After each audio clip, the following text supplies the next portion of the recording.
They say empires are built not only on conquest, but on the fear of failure. And in the vast, windswept heart of the Mongol Empire, fear had a name.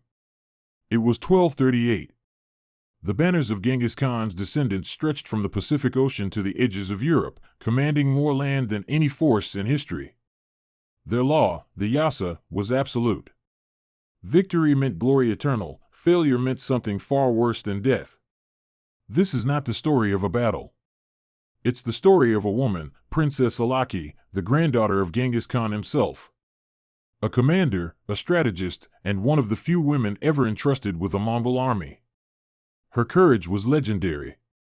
Her mistake was unforgivable. When Alaki led her 8,000 cavalry into the mountain passes of Georgia, she believed she was marching toward surrender. Instead, she rode into a trap that would echo through centuries. Her defeat cost thousands of lives, and in the eyes of the empire, she had disturbed the balance of heaven and earth. But the Mongols did not simply execute those who failed.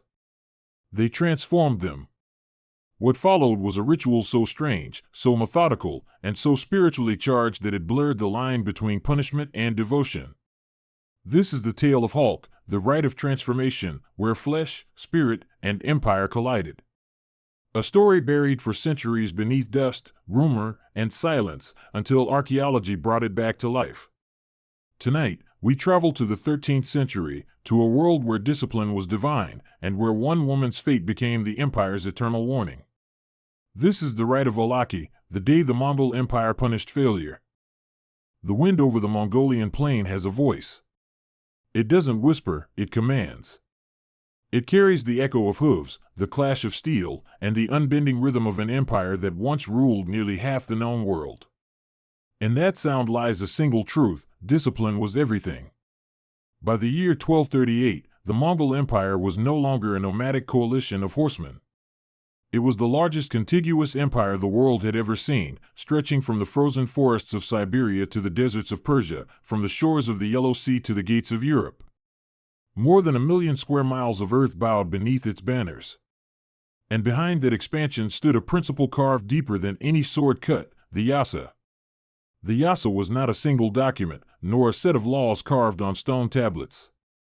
It was a living code, created by Genghis Khan and recited through generations of generals, princes, and shamans.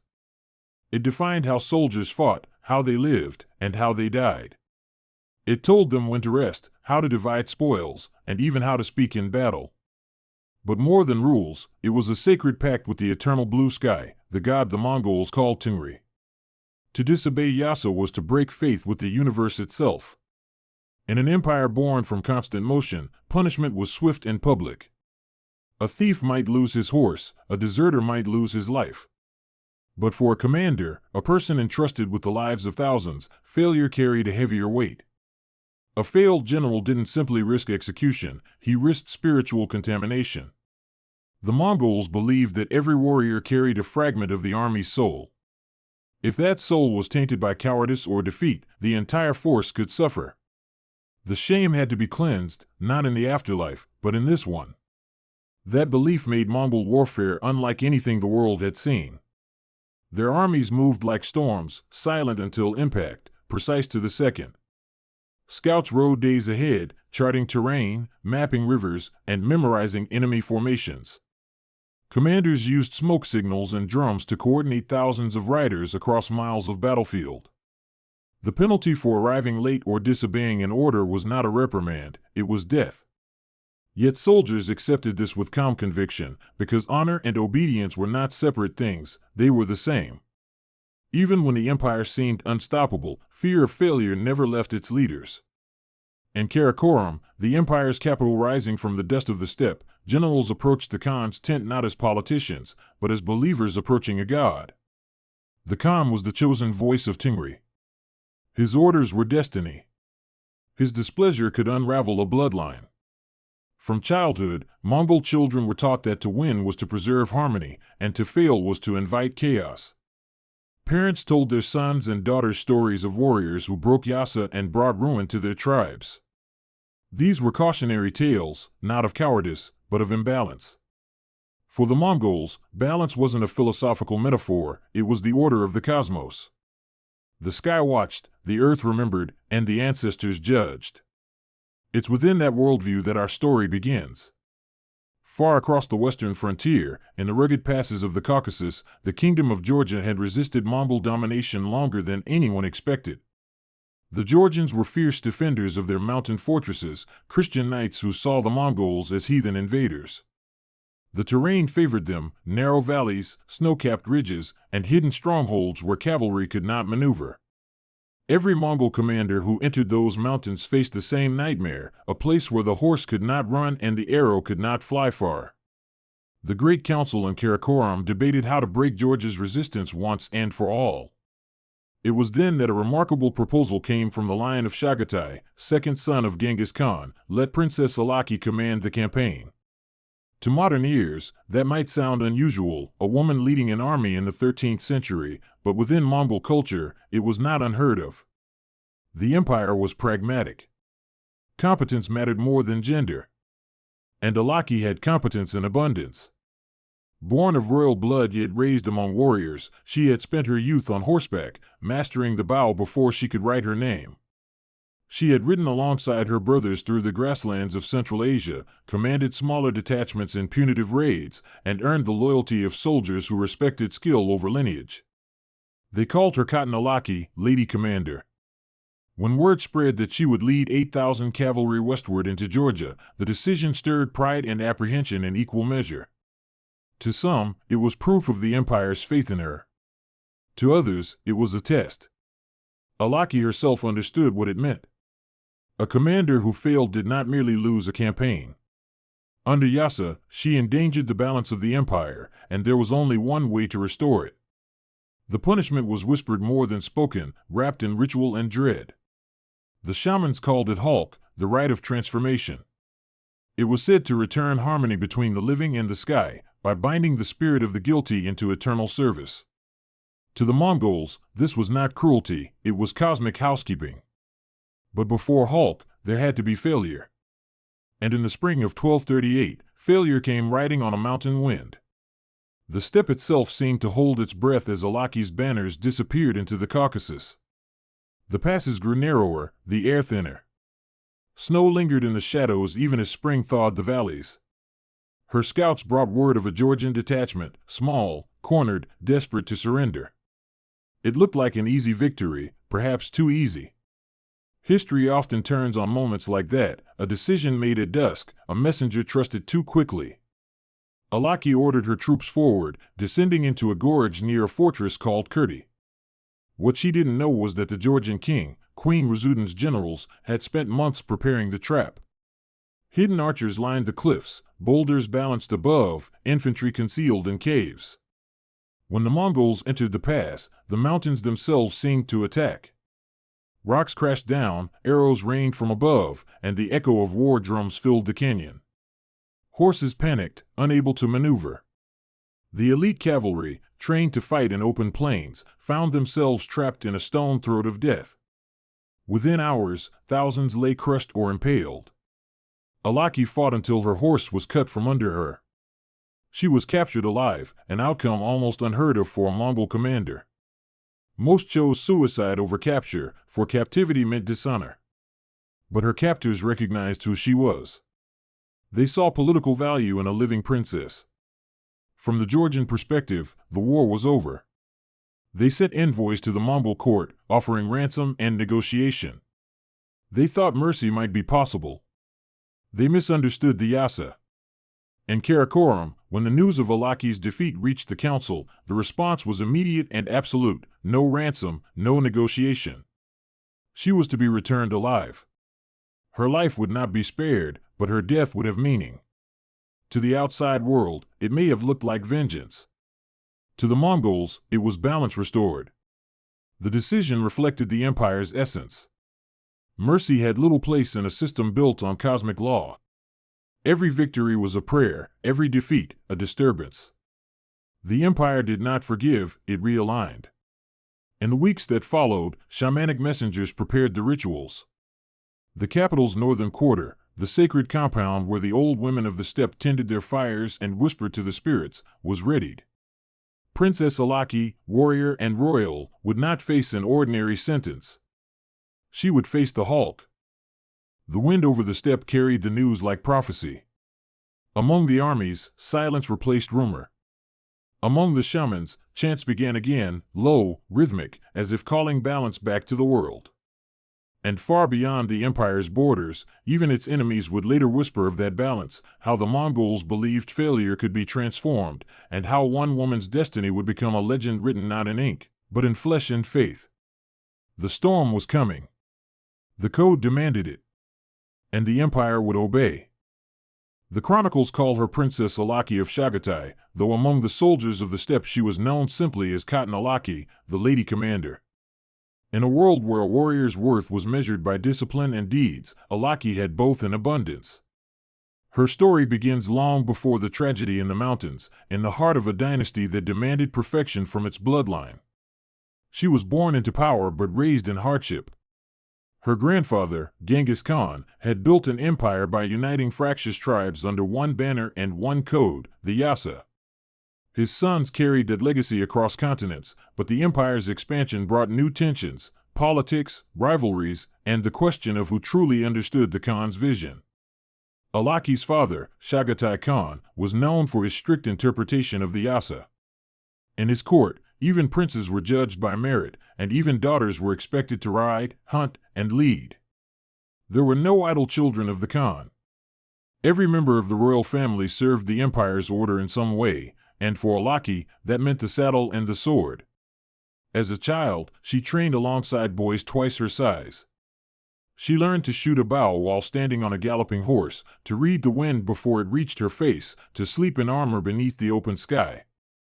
Her first horse was not a gift, it was a test. She was told, if you can break it, you can keep it. And she did, alone, at 12 years old. By adolescence, she was already commanding scouting units during border skirmishes. The men followed her not because of her lineage, but because she never asked for loyalty, she earned it. She fought in the thick of the fray, never behind it. When others sought glory, she sought precision. To the soldiers of the empire, she embodied the highest Mongol virtue, calm obedience to purpose. Yet for all her discipline, Alaki was not without a human side. She was known to recite poetry under the stars, verses from old steppe songs that spoke of honor, loss, and the endless cycle of war. Some accounts say she carried a single piece of carved wood with the word Tingri etched into it, a charm of protection and balance. In the empire's great capital of Karakorum, Alaki's reputation grew. When visiting generals argued before the council, she spoke rarely, but when she did, her words carried weight. She was a strategist, not a politician. She understood terrain, movement, and morale, the invisible lines that decided wars long before swords clashed. So when the empire turned its attention westward, toward the Georgian kingdoms of the Caucasus, her appointment as commander was not ceremonial. It was strategic. She knew the enemy's terrain from previous campaigns, and more importantly, she knew how to keep soldiers alive in impossible conditions. The empire's plan was clear: secure the mountain passes leading from Persia into Europe. Georgia, fiercely independent and shielded by the Caucasus, was the final obstacle before the Mongols could open the road to Byzantium and beyond. The campaign would demand patience, coordination, and psychological warfare. At the Council of Generals, when the Khan's envoys announced Alaki's command, the tent fell silent. Some protested, quietly, not out of doubt of her skill, but out of fear. To command was to carry spiritual risk. If the campaign succeeded, she would become a living legend. If it failed, her soul would carry the empire's shame. Alaki accepted without hesitation. Her only request was that the banners of the campaign bear the white wolf, symbol of balance and vigilance. A wolf watches the sky, she said, even when no one else does.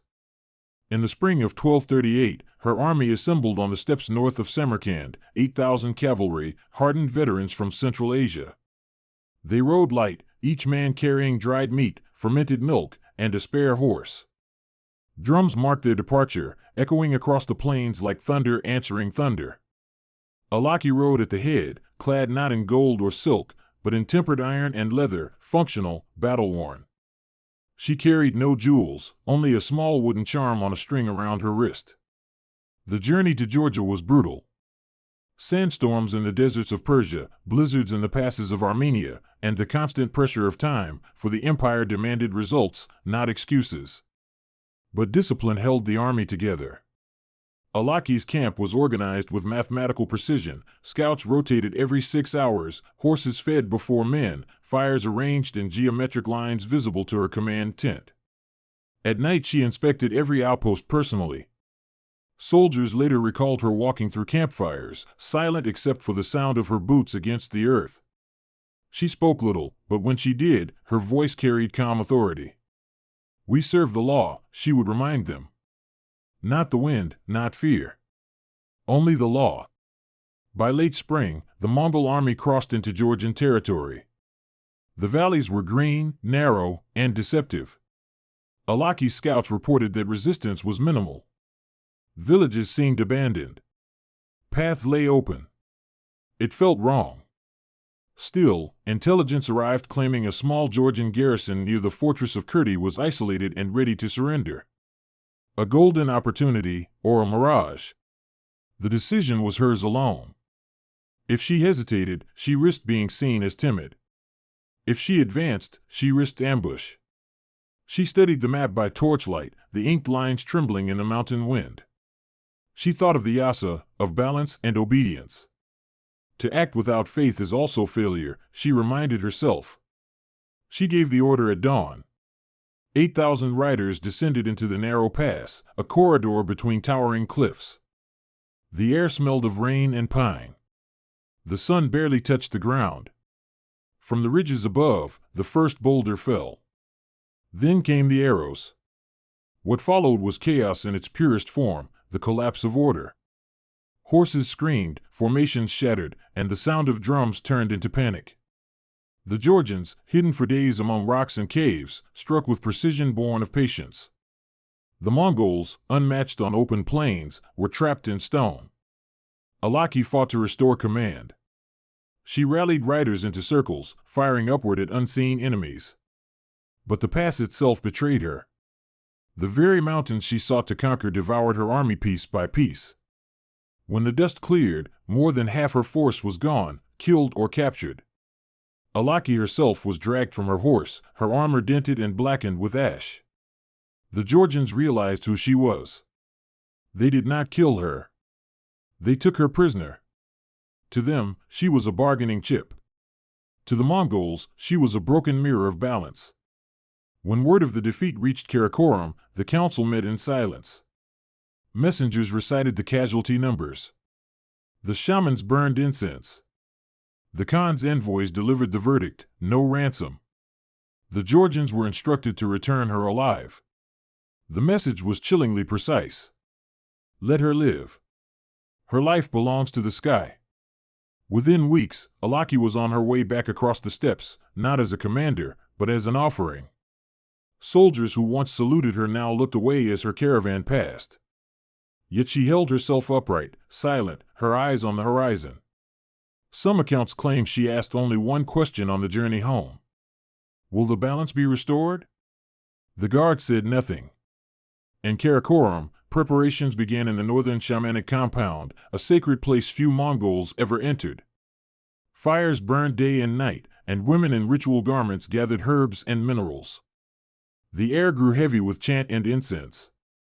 Alaki's defeat had to be cleansed, not hidden. The Hulk, the rite of transformation, would soon begin. But this was not punishment in the Western sense. It was restitution, a process the empire believed necessary to heal itself. To the Mongols, the individual was a thread in a vast cosmic tapestry. If one thread unraveled, the whole pattern suffered. And so, as dawn broke over the capital and the wind rose once more across the steppe, the empire prepared to bind that thread back into its design, no matter the cost. For Alaki of Chagatai, granddaughter of Genghis Khan, the march west was over. The journey inward, into history, myth, and eternity, was about to begin. The road that led to Kurti was narrow and deceptively beautiful. It twisted through valleys carpeted in spring grass, past rivers that glittered under the morning sun. The air was thin, the kind that burned the lungs but sharpened the senses. For Princess Alaki and her 8,000 riders, it felt like the calm edge of triumph. Every sign suggested the enemy was finished. Every scout returned with the same message: the Georgians are retreating. For a commander raised under the Yasa, hesitation was dangerous. The law valued initiative as much as obedience. So when Alaki ordered the army forward, she was not being reckless, she was doing what generations of Mongol generals had been trained to do: move fast, strike first, leave nothing unfinished. Yet the land itself had other plans. The Caucasus was nothing like the steppe. It was a world turned vertical, cliffs that swallowed sunlight, forests so dense that arrows disappeared into them without sound. The horses slipped on whetstone, echoes distorted commands. Still, the soldiers trusted her. The banners of the white wolf fluttered ahead of the column, snapping in the mountain wind. That morning, mist clung to the pass like a veil. Scouts rode ahead and vanished into the fog. Minutes stretched into hours, and unease crept through the ranks. Alaki ordered torches lit, the orange glow flickering against walls of gray. Somewhere beyond the haze, a bell rang, faint, hollow, almost human. Then the mountains answered. The first rumble was mistaken for thunder. The second shook the earth. Boulders cascaded from the cliffs, smashing into the narrow trail, tearing through lines of horsemen. Shouts rose and dissolved into the roar of collapsing rock. And then came the arrows, black streaks slicing through the fog, their whistles overlapping in a deadly rhythm. Within moments, the vanguard was gone. Alaki's instinct took over. She wheeled her horse, shouting for the rear to hold formation. The echoes distorted her voice, turning every order into confusion. Her lieutenants tried to regroup the scattered cavalry, but the pass was too tight. Horses panicked, trampling their riders, men tried to climb the rock walls and slipped into the chaos below. Through the haze, Alaki glimpsed movement, figures on the ridges, hundreds of them, maybe thousands. The Georgians had hidden their army among the cliffs, waiting for the moment the Mongols would enter the choke point. What appeared to be a small surrendering force had been bait. The ambush was perfect. For the first time in her life, Alaki faced a battle she could not control. The Mongol strength had always been mobility, the dance of cavalry on open plains. Here, in a canyon barely wide enough for 5 riders abreast, that advantage vanished. The Georgians knew every crevice, every blind turn. Arrows rained down from invisible positions. When Mongol riders tried to dismount and climb, they were met by spears thrust from above. The smell of wet earth and crushed stone filled the air. The sound of battle was replaced by something worse: silence between impacts, that dreadful pause before the next volley. By midday, the narrow valley had become a trap of dust and smoke. Alaki rallied what remained of her central division on a patch of open ground. Her face was streaked with ash, her voice hoarse but steady. She refused to retreat, not because she didn't see the danger, but because she understood the consequence. To flee without order was dishonor. To fight until the end was the only path that kept her spirit whole. She signaled for the banner of the wolf to be raised higher. The men who could still ride formed a defensive ring around her, arrows notched, eyes fixed on the cliffs. For every enemy they struck, 3 more appeared above. As dusk fell, rain began to pour. It mixed with dust, turning the ground to clay. The fires died, and the canyon glowed dimly in flashes of lightning. In that haunting light, the Mongols saw the faces of their attackers, not demons or monsters, but ordinary soldiers defending their homeland with quiet fury. Hours passed. The battle turned into endurance. When the thunder finally stopped, so did the fighting. The survivors were few. Alaki stood in the center of what had once been her army, surrounded by the dead and the dying. Her horse had been killed beneath her, her armor was cracked, her hands were trembling not from fear, but from exhaustion. A Georgian officer approached through the rain. He was young, his sword lowered, his expression unreadable. He looked at her not as an enemy, but as a prize. Behind him, soldiers carried torches, illuminating the wreckage of an army that had once seemed invincible. "Princess Alaki?" he asked. She didn't answer. Her silence was confirmation enough. The Georgians knew who she was, granddaughter of Genghis Khan, commander of a Mongol army. To kill her would be wasteful. To ransom her might bring peace. Word was sent to the Mongol court. They offered her safe return in exchange for recognition and tribute. It took only days for the reply to come. The message was simple: return her alive. No ransom. No negotiation. That was not mercy. It was the prelude to judgment. As Alaki was escorted eastward under heavy guard, she noticed the respect, even fear, in her captors' eyes. They treated her not cruelly, but cautiously, as if she were a storm bottled inside a human form. Along the way, villagers lined the roads to see the fallen general. Some whispered prayers, others crossed themselves. None dared speak to her directly. The journey took weeks. Each mile brought her closer to the empire she had failed, and to the reckoning that awaited her. Yet she carried herself as though still in command. She rode upright, eyes forward, saying nothing. The guards later said it was as if she were already marching toward destiny, not punishment. News of her capture arrived in Karakorum before she did. The city responded like a living organism, drums silenced, banners lowered, temples lit with blue smoke. The people understood what the verdict meant. Among the Mongols, shame was a spiritual contagion. To restore order, balance had to be re-established between the living and the sky. When Alaki finally entered the capital, there were no crowds, no celebration, only a corridor of soldiers standing in silence as her escort passed. She was brought not to a prison, but to the northern shamanic compound, a walled sanctuary where women, the spiritual guardians of the empire, kept the old traditions alive. There, the head shaman, Kuchula, awaited her. A woman of 70 winters, her hair braided with silver thread, her eyes bright as coals.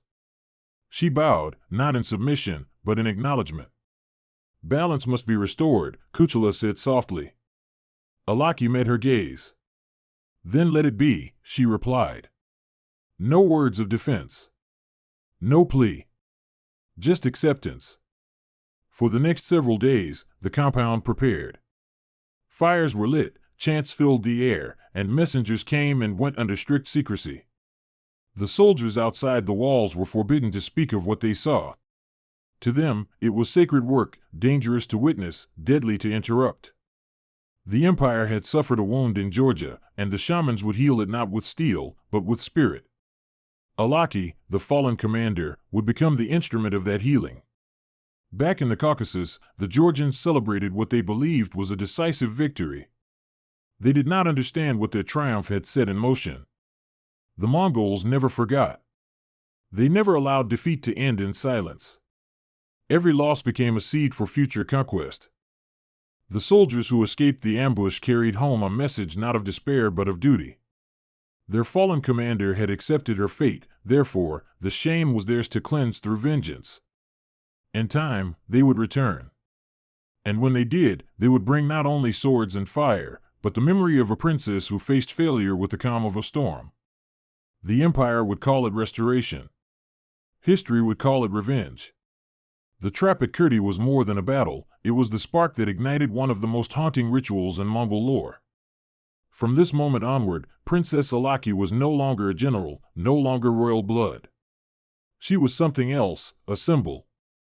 And in the rituals that awaited her, the empire would seek not her death, but her transformation. The mountains had claimed her army. Now, the heavens would claim her soul.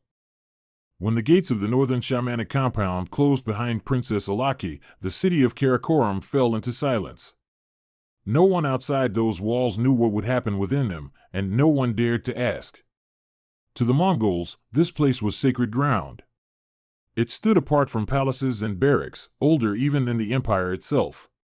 Here, the old ways still ruled, the ways of the sky, the earth, and the spirit. When a soul had disturbed the balance of Tingri, the eternal blue heaven, it was here that balance was restored. The shamans who served in this compound were almost all women. They were the descendants of the first Yujigan, the ancient priestesses of the steppe. In a world led by men of war, they carried the invisible authority of faith and healing. To them, Princess Alaki was not a criminal. She was a wound that had to be cleansed, a vessel through which the empire would reconcile itself with the heavens. The head of the order was Kuchula, a woman whose age was unknown. Her hair was silver white, her eyes sharp as glass, her hands steady despite years of ritual practice. When Alaki entered the main hall, Kuchula did not kneel or bow. She simply said, "You have carried the empire's burden. Now the sky must carry yours." Alaki's reply was quiet but clear. "If it restores the balance, let it be done." That moment, two women, both bound by duty, both believing in a higher law, would become legend. Before any ritual, there was purification. For 3 days, Alaki remained in meditation, surrounded by candles and slow-burning cedar incense. The shamans recited hymns in the old Mongol tongue, words that spoke of the body as vessel, the soul as flame, and failure as shadow that must be transmuted into light. Outside the compound, guards stood watch.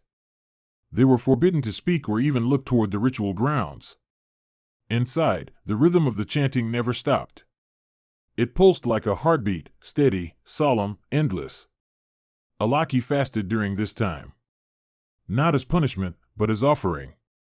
To empty oneself, said the shamans, is to make room for transformation. They anointed her hands with oil made from mare's milk and juniper, symbols of life and endurance. By the 4th day, she was calm. Those who later wrote of the event said she moved like a person already half in another world. The ritual to come was called Hulk, a word that roughly meant to change skin or to shift being. In modern language, it might be called the rite of transformation. To outsiders, the Hulk would appear cruel or mystical. But to the Mongols, it was sacred order. The Yasa demanded that great failures, those that endangered the empire's spiritual harmony, could not simply be erased. They had to be transformed into something enduring, something that would serve as warning and protection. Hulk was not execution. It was continuation. A failed commander's spirit was believed to linger, restless and dangerous. The ritual allowed that spirit to be contained and redirected, binding it to the empire as a guardian. Kuchula explained this to Alaki in detail. "You are not being punished," she told her. "You are being remade. You will serve still, between worlds." In that moment, Alaki understood. The Hulk was not vengeance. It was redemption through surrender. When the appointed night came, a cold wind swept down from the north. The moon hung full above the compound, its light diffused by thin clouds. The courtyard was prepared with precision, stone altars polished, copper basins gleaming, symbols of balance drawn in chalk and ash upon the ground. At the center stood a wooden frame carved with sacred markings. Around it, the shamans formed a circle, each holding a bowl of offerings, soil, salt, and the ashes of past commanders who had met the same fate.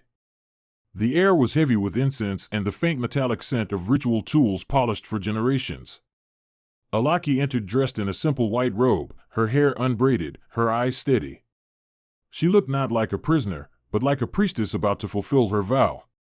The crowd of priestesses bowed their heads as Kuchula raised her staff to the sky. Tingri above, earth below, ancestors unseen, witnessed this balance restored. The chant began, low and harmonic, vibrating through the air until it seemed the stones themselves were singing. The rhythm mimicked a heartbeat, life acknowledging life. For hours, they circled her, reciting verses that told of creation and duty, of how warriors are born from the sky's fire and must one day return to it.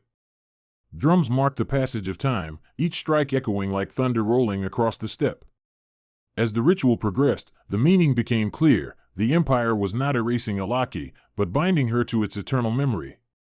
What happened next would be told and retold for centuries, often distorted into myth. Some would claim her body hardened into bronze, others that she turned to stone under the full moon. In truth, what the Hulk achieved was more symbolic than supernatural. Through chant, incense, and anointing, the shamans consecrated Alaki as a guardian spirit, her physical form preserved through ceremonial preparation, her essence believed to serve eternally. They painted her arms and face with mineral pigments, reds, blacks, and golds representing the 3 realms of Mongol cosmology, the sky, the earth, and the world below. Each stroke carried prayer and precision. When they finished, Kuchula stepped forward and traced the final mark, a white circle over Alaki's heart.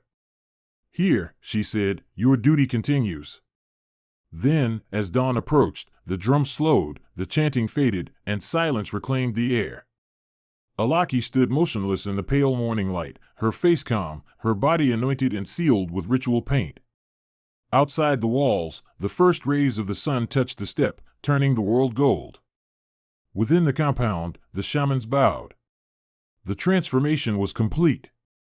In the days that followed, rumors spread through the empire. Some said the princess had ascended to the heavens. Others whispered that she had become a living statue placed before the army's shrine. Whatever the truth, the message was clear: the Mongols punished failure not with oblivion, but with remembrance. The white wolf banner, Alaki's emblem, was returned to the army. It would ride again at the head of future campaigns, now carrying deeper meaning. To soldiers who saw it, it was both a warning and a blessing. Even in failure, duty remains eternal. Kuchula ordered a shrine built within the compound, a simple stone arch inscribed with Alaki's name and the words, "To fail with honor is to serve beyond death." Under her guidance, the Hulk ritual was recorded in sacred chronicles, though never performed lightly again. It was reserved only for those of highest rank whose defeat endangered the soul of the empire itself. Years later, when Mongol forces returned to Georgia and reclaimed the mountains of Kurdi, they carried Alaki's symbol with them. Soldiers spoke of feeling her presence, not as fear, but as focus. "The Lady Commander watches," they would say. "We must not repeat her error." In time, the old shamanic practices faded as Buddhism and Islam took hold across Mongol lands.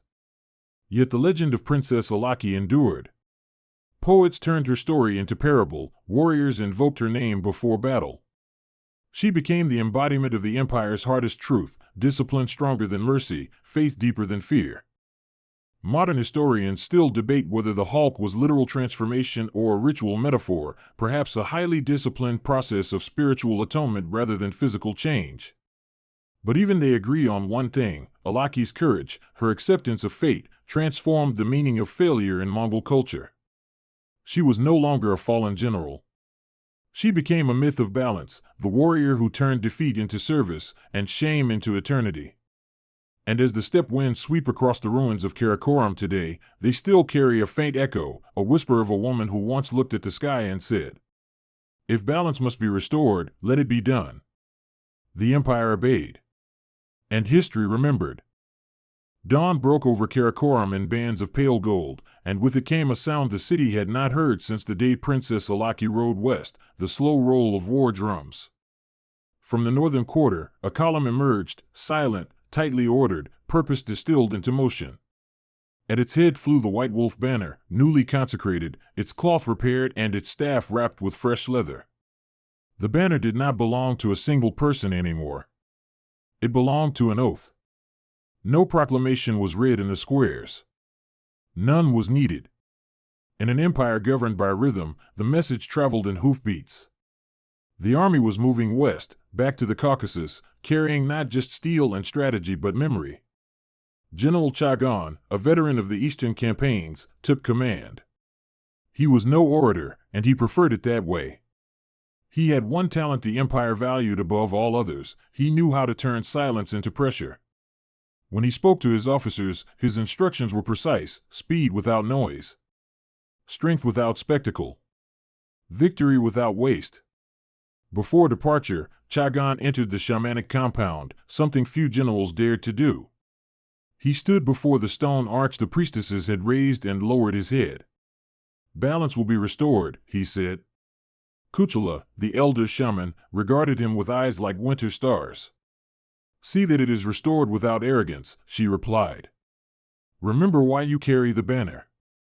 The army left at first light, slipping out across the plain in staggered columns, each unit timed to fall into place like constellations turning across the night sky.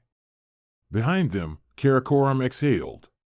The empire had administered judgment, now it would demand proof. They moved with a discipline that seemed almost inhuman, fires doused before dawn, camp arranged in geometric grids, scouts changing every 6 hours as if the world worked on an unbroken drumline. The soldiers said little. When they looked to the front and saw the white wolf ripple in the wind, they did not see a relic of a fallen commander. They saw a contract. Across Persia, monks and merchants watched them pass, dark lines of riders against the sunrise. Messengers rode ahead with coin and signed orders, paying for fodder and grain with exactness. Chagan tolerated no theft, no swagger.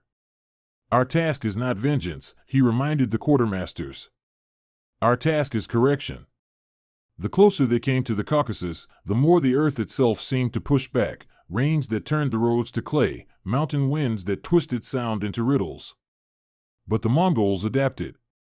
Engineers felled trees to widen choke points, sappers mapped the sides of gullies where rockfalls might be triggered, the baggage train carried timber to build temporary ramparts in places where the hills pressed like jaws.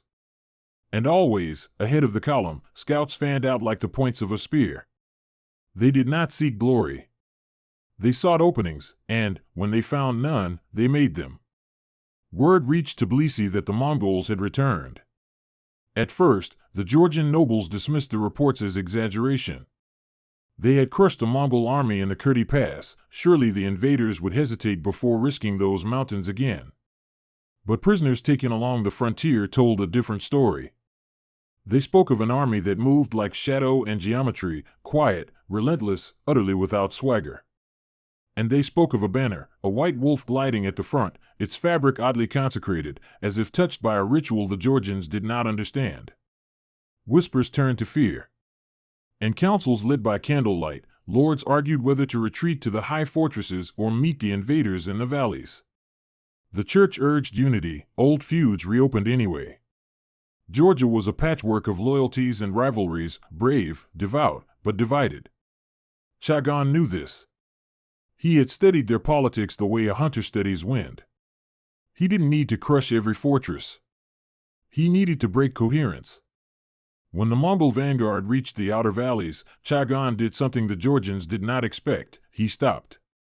For 3 days the army built earthworks and signal towers, laid supply caches, and mapped every ridge with a scribe's exactness.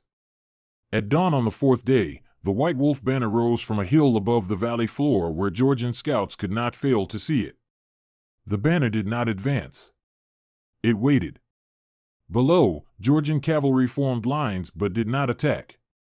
Their commanders studied the ridge and found nothing extravagant, no drums, no taunts.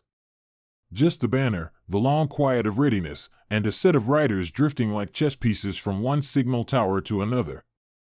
Nerves tightened. Some urged a charge to seize the flag and the pride it represented.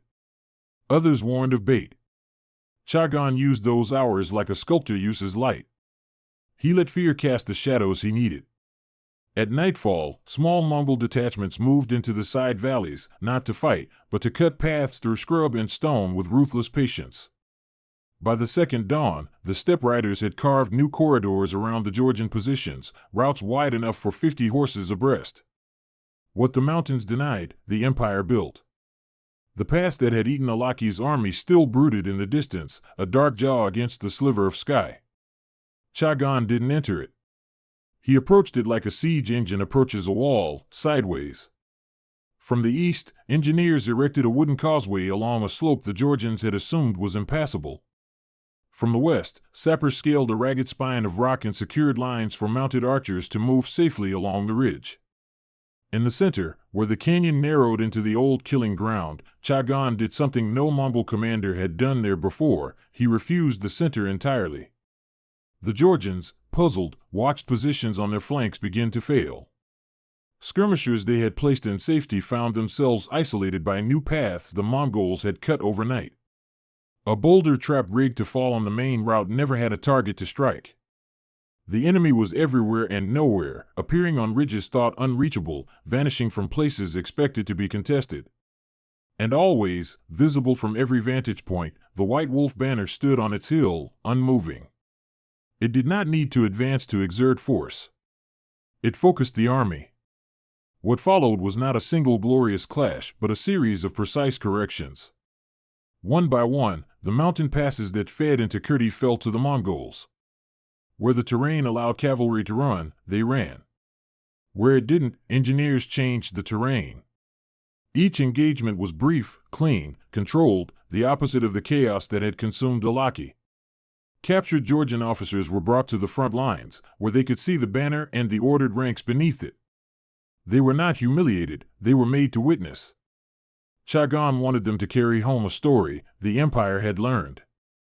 By the 9th day, Krivisi, the fortress that had once seemed unassailable, stood isolated. Supply routes severed, outworks compromised, signal fires silenced.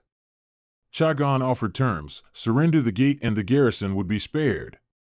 The commander, a seasoned knight, asked for time to pray. He returned at dusk, placed his sword on the threshold, and opened the gate. Within 2 weeks, the Georgian corridor that had resisted for years was secured. Not burned.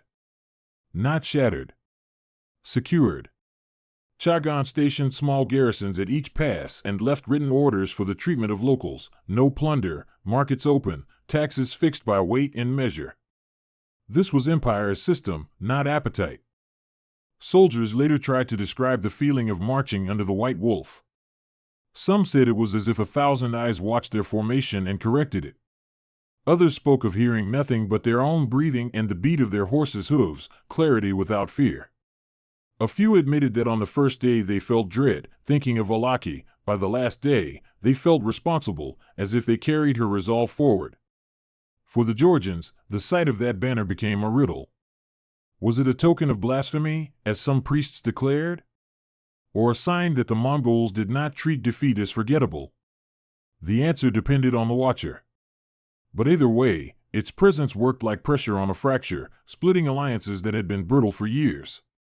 Chagan understood symbols as well as he did stone and arrows. He never used the banner as a trophy. He used it as discipline made visible. When reports reached Karakorum, they were spare, lists of passes secured, garrisons established, casualties minimal. At the end of the ledger came a single line written in Chagan's hand: balance restored without arrogance. The banner returns. The council received the report in silence. In the northern compound, Kuchula dismissed the guards and sat alone before Alaki's shrine. "The thread is tied," she murmured. Outside, the evening wind rose, moving through the eaves with the sound of distant hooves. The empire did not celebrate. It exhaled. The white wolf banner was returned to its stand, no fanfare, no speeches. It had done its work. Soldiers who passed it in the armory touched the staff out of habit and moved on to their duties. The lesson was simple and unadorned: learn, correct, proceed. Princess Alaki's story had crossed a boundary, from person to principle. And as the steppe darkened under a moon that had watched empires rise and fall, the Mongols prepared for the next horizon, knowing that the only victory that endured was the one that restored order. Long after the drums of conquest had fallen silent, the wind over the steppe still carried the sound of hooves. They said that on certain mornings, when the mist hung low and the horizon blurred into silver, you could hear the rhythm of an invisible army, not of men, but of memory. That was the legacy of Princess Alaki. The empire she had served would eventually fragment, as all empires do. Yet her story refused to vanish. It survived not in monuments or scrolls, but in discipline, in the way Mongol soldiers mounted their horses, in the silence that fell before a battle, in the unspoken understanding that honor was heavier than armor. By the late 13th century, the Mongol Empire had stretched itself thin. From the edges of Europe to the coasts of China, it was no longer one heartbeat but many. Kingdoms had become khanates, each following its own horizon. Yet even as they divided, a shared belief endured, the faith that discipline and balance connected them to the eternal blue sky. When the great Khan Kublai established the Yuan dynasty in China, he embraced new philosophies: Buddhism, Confucianism, the art of governance through scholarship rather than conquest. To many traditionalists, it felt like a softening. But the older shamans whispered that the spirit of the empire's founders still lingered in the north, in the steppes, in the winds, and in the old banners kept within Karakorum's sacred vaults. Among those banners was the white wolf, preserved, cleaned, and wrapped in cloth of plain silk. It was no longer paraded in war. It was guarded as a relic, its meaning shifting from symbol of punishment to emblem of endurance. The shaman said it watched over the empire as Alaki once had, silently, faithfully, endlessly. Kuchula, the elder shaman who had overseen Alaki's transformation, lived many more years. As the empire's politics changed, her role diminished, but her influence endured like the scent of smoke on old wood. Before her death, she performed one final ceremony, not for a person, but for an idea. At the edge of Karakorum, where the grass met the desert, she built a small altar of stone.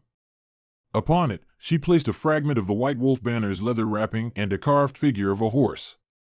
Those who witnessed said she looked to the horizon and whispered, "Balance must outlive the sword." Then she closed her eyes and sat in meditation until dawn. When her attendants returned, she was gone, her body still, her expression peaceful, the desert wind erasing her footprints. The empire would never see another shaman like her. But through her, the meaning of the Hulk, once feared, once whispered, changed forever. It became not a tale of horror, but a parable of transformation through endurance. Centuries passed. Karakorum fell to ruin, its wooden palaces buried beneath sand and time. But stories travel in strange ways.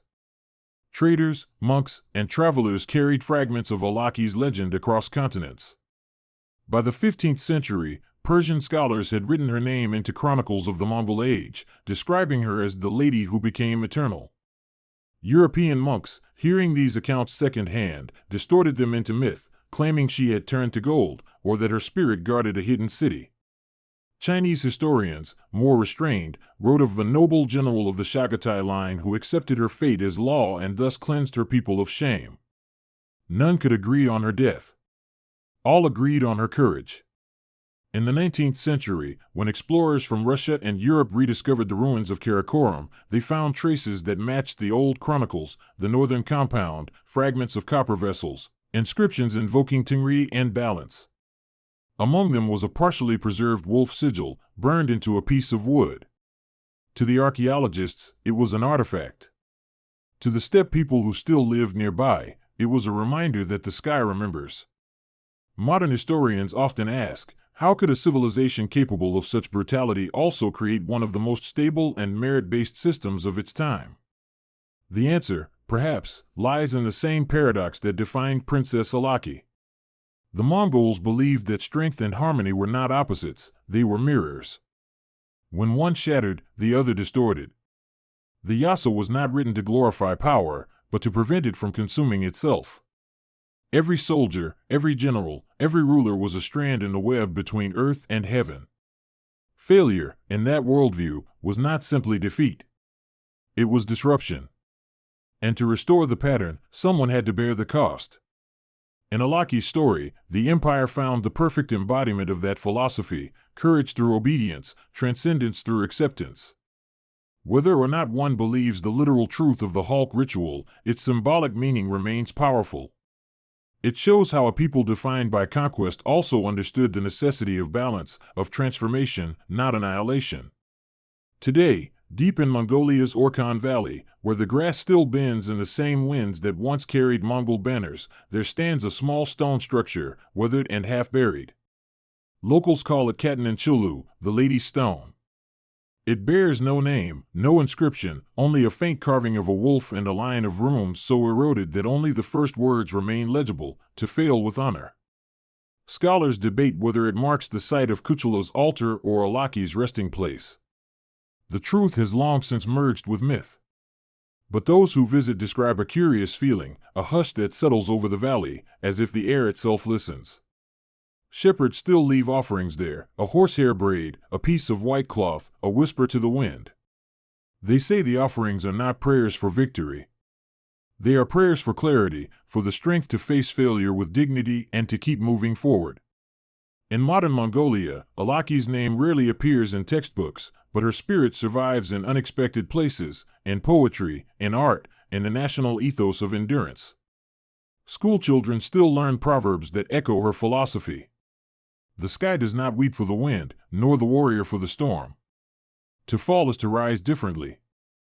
At festivals, horsewomen race across the plains under banners that sometimes feature a stylized wolf, not the fierce predator of old, but a guardian figure watching from the clouds. Historians may debate details, but for the people of the steppe, her story endures as something more than legend. It is a mirror of the Mongol soul, fierce yet introspective, disciplined yet compassionate, unyielding yet aware of consequence. At dusk, when the sun sinks behind the horizon and the land glows amber, the wind over Mongolia turns soft and continuous, like breath. It moves across empty fields, through ruins, over forgotten walls, whispering to no one and to everyone. If you listen long enough, it almost sounds like a woman's voice, steady, low, and calm, murmuring to the endless sky. Perhaps it is imagination. Perhaps it is the sound of balance finally restored. For in every empire's rise and fall, and every age that confuses strength with justice, there are stories like hers, stories that remind us that power without discipline becomes chaos, and that even in failure, honor can echo forever. The white wolf banner no longer flies. But somewhere, in the heartbeat of the steppe, its rhythm continues. Centuries pass quickly when measured by empires. Walls crumble, maps are redrawn, languages evolve, yet the sky above the steppe never changes. The same endless blue that once watched over the armies of Genghis Khan now stretches above a quieter land, where shepherds guide flocks instead of soldiers and the sound of hooves has softened into history. But legends have a way of surviving in silence. They change shape, they shed their armor, but they never die. And in Mongolia, the story of Princess Alaki, the Lady of the White Wolf, still breathes, not as tragedy, but as a mirror of what it means to serve something larger than oneself. At sunrise, the Orkhon River glitters like a blade of glass. Its waters run past the ruins of Karakorum, the once great capital that held the empire's heart. The city is gone now, reduced to foundations and scattered stones, but the wind still circles it like a guardian. Local herders say that when storms approach, the wind makes a sound unlike any other, not a howl, not a cry, but something halfway between both. They call it Alaki's breath. To them, it is not superstition. It is memory. The Mongols have always believed that the spirit of a warrior never leaves the steppe. It travels with the wind, it rests in the mountains, it rides across the open plains. To die in service was not to vanish, it was to return to the eternal movement of the world. And so, when travelers pass through the valley, they sometimes stop and tie a small ribbon of white cloth to a rock or branch, an ancient offering to the spirits of balance. They do not speak her name, but they know what she represents: discipline, endurance, and the dignity of silence. In the centuries following the empire's fall, the white wolf became more than a symbol of war. It became a mythic figure of protection. Nomads told stories around firelight, of a ghostly wolf that walked beside lost travelers and led them back to camp, of glowing eyes that appeared in blizzards and then vanished once the path was found. Some said the spirit of Alaki guided the wolf, others believed she was the wolf, reborn as the steppe's eternal guardian. The story traveled far beyond Mongolia. In Persia, she became the spirit of the north wind. In Russia, she was called the Silent Rider. In the Ottoman world, her legend merged with that of ancient warrior queens. Each culture reshaped her, but the essence remained, the image of a woman who accepted fate with grace and turned defeat into wisdom. In the mid-20th century, a Soviet archaeological team unearthed the remnants of Karakorum's northern quarter. Among the ruins, they found a fragment of carved stone bearing a faint inscription in classical Mongolian. When translated, the words read, "The sky above, the earth below, the heart balanced between." Beside it, they uncovered what appeared to be the base of a wooden pole, likely a banner mount.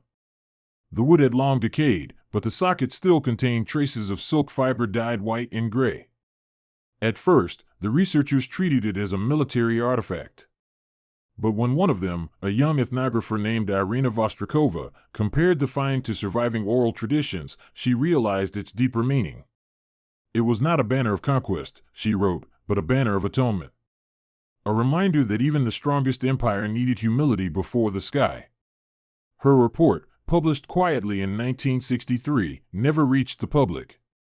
But decades later, historians would rediscover it and recognize its connection to the legend of Princess Alaki, giving archaeological weight to what had long been considered myth.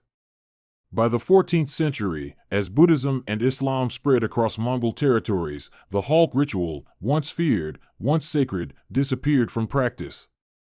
The new faiths rejected it as superstition. Yet its underlying message persisted. Buddhist monks reinterpreted it as a parable of karma and rebirth. They taught that Alaki's transformation symbolized the soul's purification through acceptance of suffering, not eternal punishment, but liberation through endurance. Islamic chroniclers, meanwhile, wrote of her courage as an example of tawakkul, the complete trust in divine will, even in trial. In both traditions, the story was softened, but its essence remained, the idea that faith is proven not in victory, but in how one bears loss. In the modern era, as Mongolia rediscovered its cultural identity after centuries of outside rule, historians began to restore and celebrate the traditions once suppressed. Among them, the white wolf banner was recreated, not as a symbol of conquest, but as an emblem of unity and balance. During the annual Naadam festival, riders from across the country now gallop across the steppe carrying flags of the wolf, horse, and falcon, each representing a facet of Mongol spirit. The white wolf leads the procession, its fur rendered not fierce, but noble, its eyes calm, its form lifted by the wind. Before the race begins, an elder gives a blessing in the old language. Let the riders remember those who rode before them. Let the wind judge fairly. Let the heart stay balanced. Few among the young understand the full history behind those words, yet every year, as they ride, the spirit of Alaki lives again, not in fear, but in grace. Modern scholars often struggle to categorize her story. Was she a martyr, a commander, a mythic symbol, or a moral fable? The answer, perhaps, is that she was all of them. Her tale is less about what was done to her, and more about what she chose, acceptance without surrender, courage without rebellion. In an age that worshipped victory, she redefined what it meant to lose with dignity.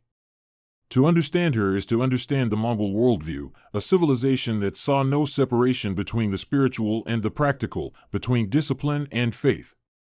For them, history was not a sequence of wars, but a dialogue with the sky. Every triumph was an offering, every defeat, a test of balance. Princess Alaki became the embodiment of that balance, the reminder that even the greatest empire owed its power not to cruelty, but to order. At twilight, the steppe glows with the same gold light that once touched her face. The wind moves steadily, bending the grass into soft waves. Far away, a lone rider passes, perhaps a shepherd, perhaps a dreamer, and for a moment, the distance blurs time itself. In that instant, past and present coexist, the echo of drums, the scent of smoke, the whisper of prayers carried on the air. If you listen closely, you can almost hear her voice, calm, certain, eternal, saying what she told Kuchula long ago. If balance must be restored, let it be done.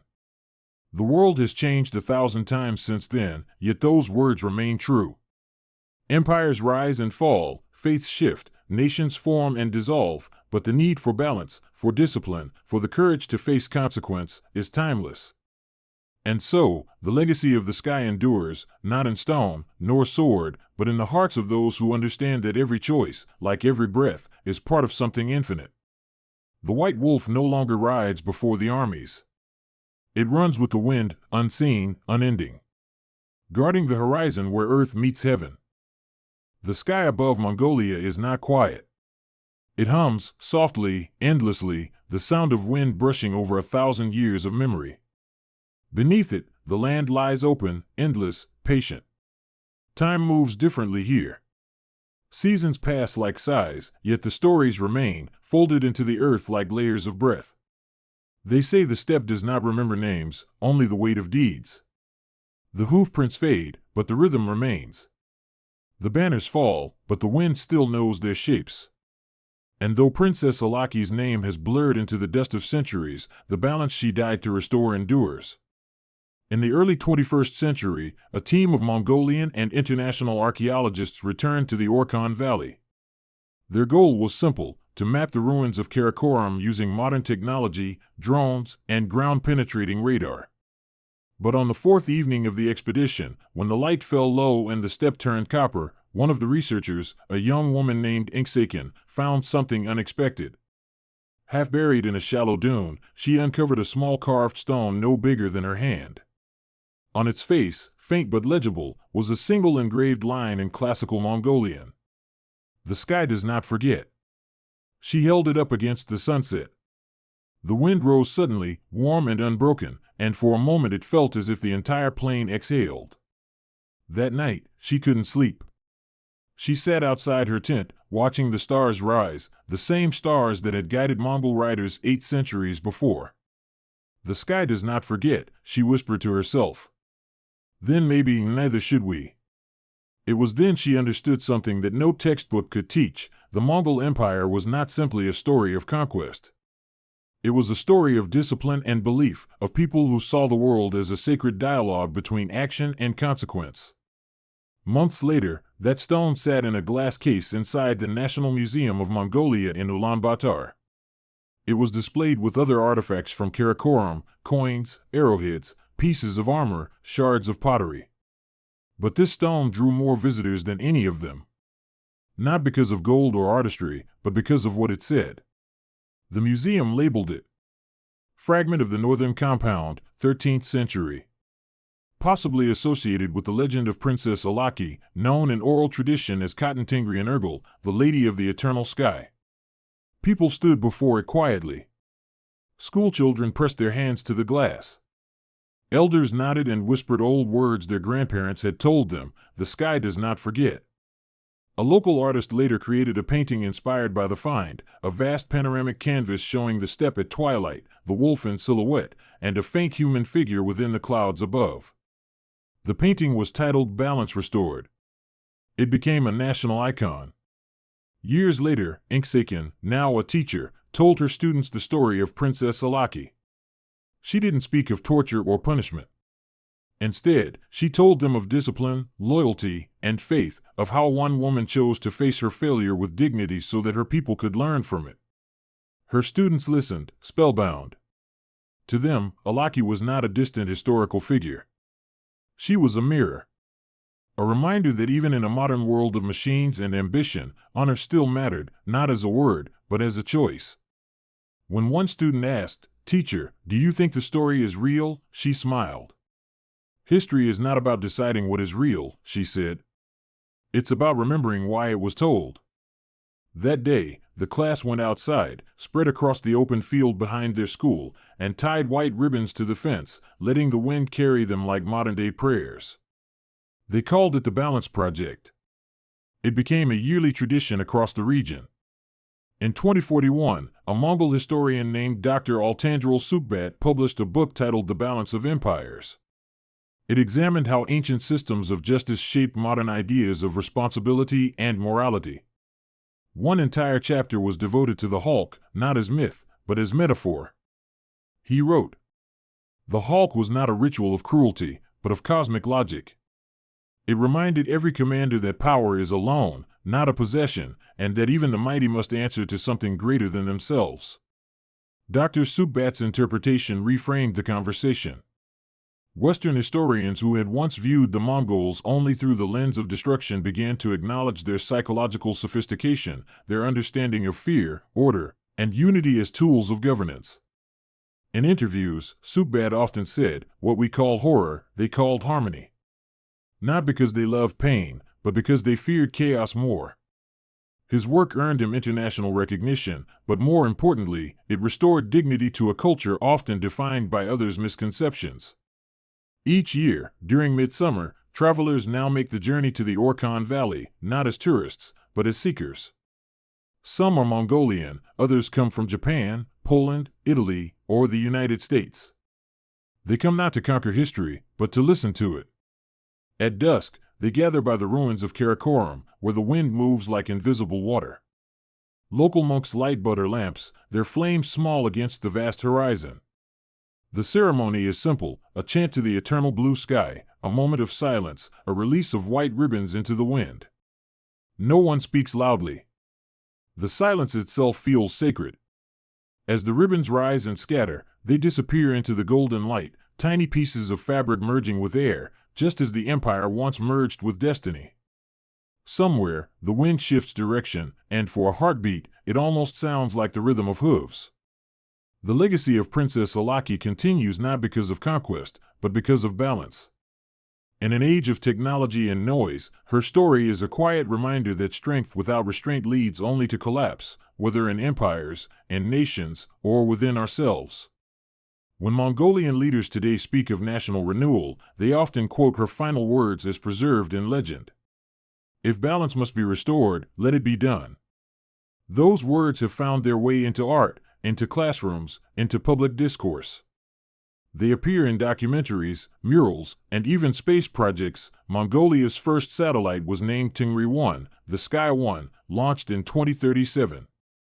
Its mission patch bore a wolf howling under a crescent moon, with a single line below, "The sky does not forget." Even among the stars, the message endures. Night returns to the steppe. The stars rise in silence, the same constellations that watched Alaki's march 800 years ago. The grass waves in rhythm, a sea of gold under the blue-black sky. Somewhere in the distance, a wolf howls, soft, solitary, eternal. The wind answers. And if you listen long enough, it almost sounds like a woman's voice carried across time, calm, resolute, unbroken, whispering not of glory or revenge, but of harmony. For the sky forgets nothing. And those who listen can still hear its lessons in the wind. That courage is not defiance. That faith is not blindness. And that honor, once found, must be carried, quietly, forever, like breath beneath the open sky. The story ends where it began. With the wind, the earth, and a single truth written across eternity. Balance is victory.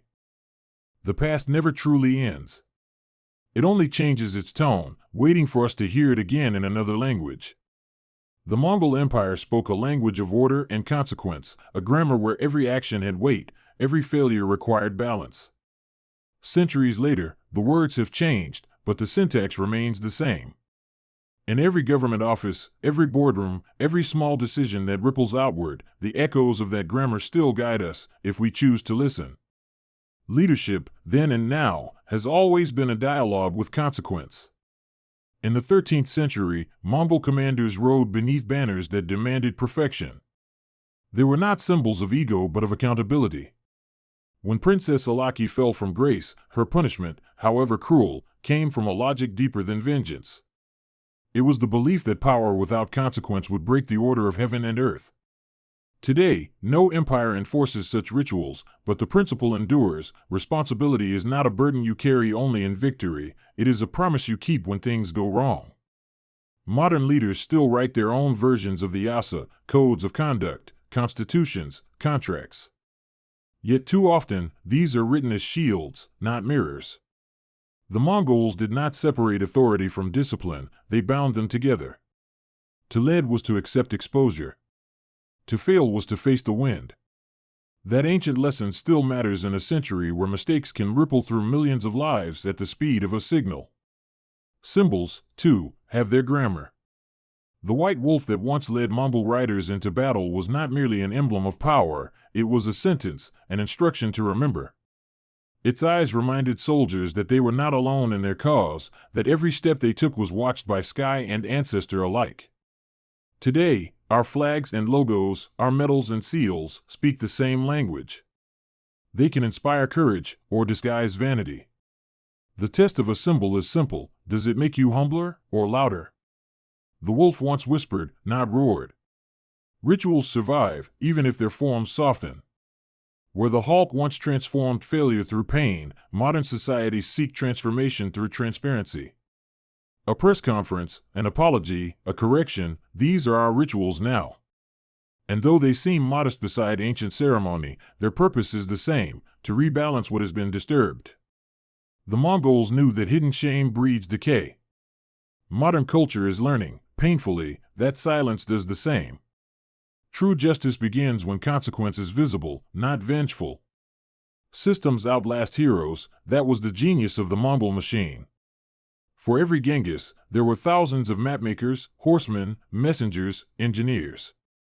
Alaki's fall revealed how even the strongest empire could fracture when its systems failed to see terrain. When her successor corrected that flaw, it was not charisma that saved them but method. In today's world, from hospitals to code labs, from disaster relief to diplomacy, that same truth applies. Build your system stronger than your saviors. Let precision, not pride, guard your work. Memory, too, has its balance. The story of Alaki survived because no single culture owned it. The Persians mourned her. The Armenians feared her.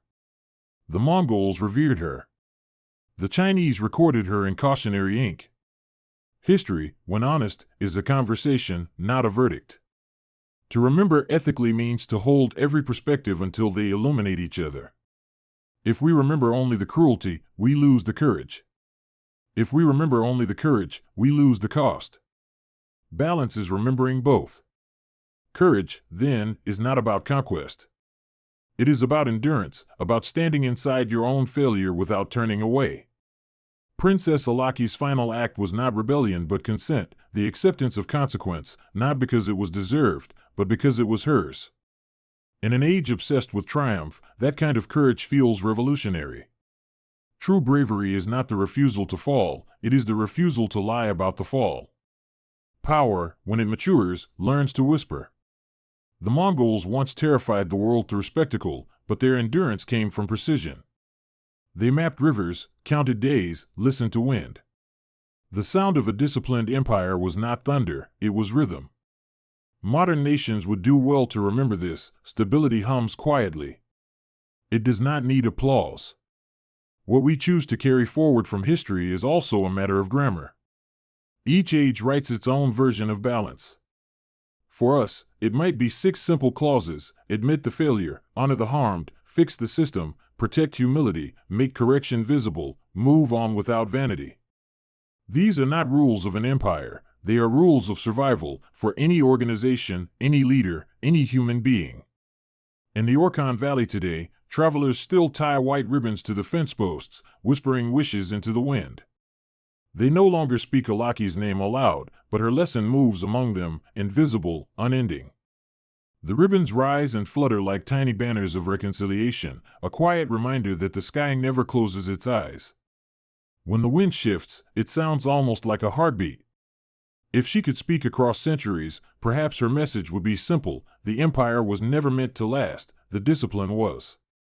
Balance is not a relic of the past. It is the structure of endurance itself, the invisible law that allows a civilization to correct without collapse. As the sun sets over the endless steppe, shadows stretch long across the ruins of Karakorum. The stones that once held banners now hold silence, and yet the silence feels alive, like the pause between breaths. The camera pulls back. The valley is vast, the river glinting like liquid glass. Above it, clouds drift across the indigo sky, glowing faintly in the last light of day. A single voice speaks, calm, almost a whisper. The sky does not forget. It is not a warning. It is a promise that nothing done with integrity is ever truly lost, that every act of honesty, every correction made in good faith, joins the grammar of balance that sustains the world. History's truest power is not domination. It is remembrance. To live well is to write new sentences in the same ancient structure: cause and effect, choice and consequence, sky and earth. And so, as the wind rises again across the plain, carrying the soft sound of ribbon and grass, the story of Princess Alaki comes full circle. Not a tragedy. Not a legend. A lesson, whispered in the same breath as the earth itself. Balance is victory. And the sky, which forgets nothing, still listens. The empire is gone, but the echo remains. It hums beneath the soil, it floats above the grass, it waits inside every gust of wind that crosses the steppe. Empires die when their walls fall, civilizations die when their lessons are forgotten. Yet somehow, the Mongols left something that never died, not in stone, not in steel, but in the invisible architecture of memory. When Princess Alaki's name faded from official chronicles, her story began to live in other ways, whispered by herders, sung by mothers, and retold by poets who had never seen a battlefield. Each century added another layer of meaning, another interpretation of what her endurance had meant. Some called her cursed, others sainted, but all agreed on one thing: she had changed the language of honor forever. In a small village outside Karakorum, a grandmother tells her grandson a bedtime story. She speaks in the soft rhythm of the plains, where each pause feels like a breath of wind. She doesn't mention empires or generals, only a brave woman who faced the sky without fear. Her grandson asks, "Was she real?" The grandmother smiles and replies, "Real enough for the sky to remember."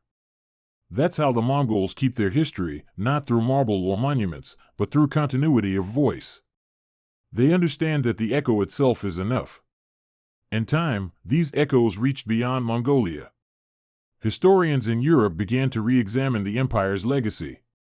They found that Mongol governance, efficient, ruthless, yet astonishingly modern, laid the groundwork for international law, postal systems, and long-distance diplomacy.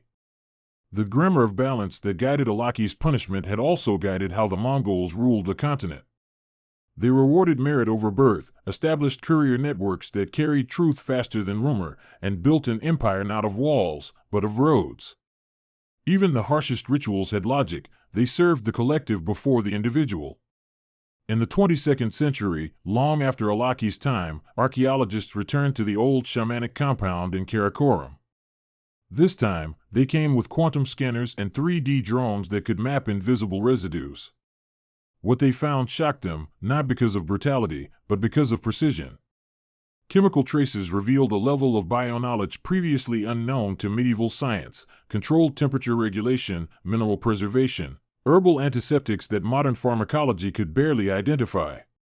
The Hulk ritual, when stripped of myth, looked almost like early experimental medicine, guided not by cruelty, but by an obsession with transformation. One scientist remarked, "They were trying to preserve life, not destroy it, to create continuity between flesh and spirit." That's not torture. That's philosophy made physical.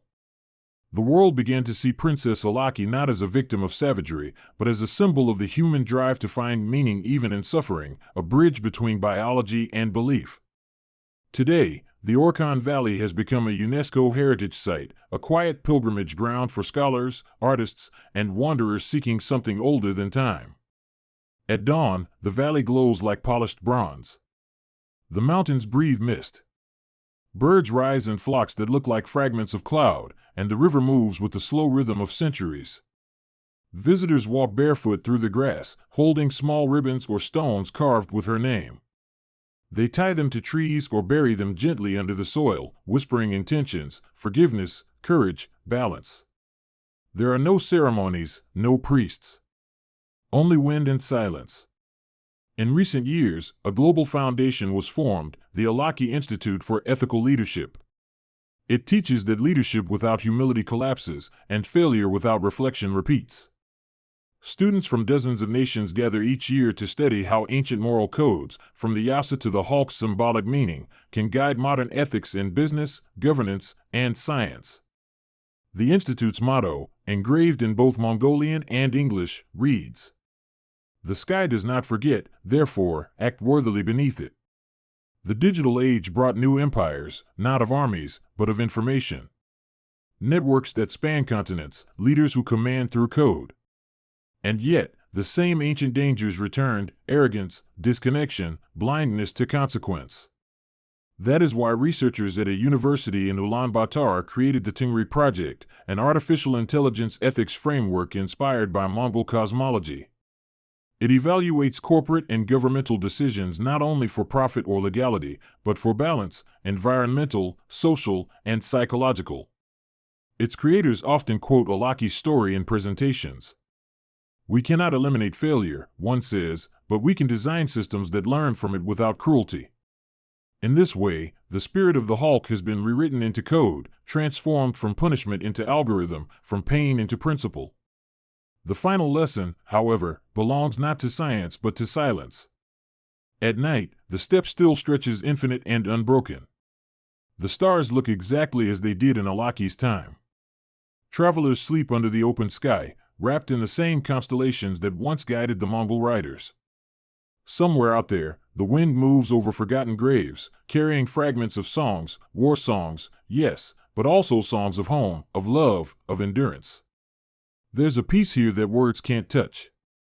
Maybe that's what the shamans of Karakorum understood, that transformation is not the end of life, but the continuation of meaning. When you stand alone in that vastness, you feel small, but not insignificant.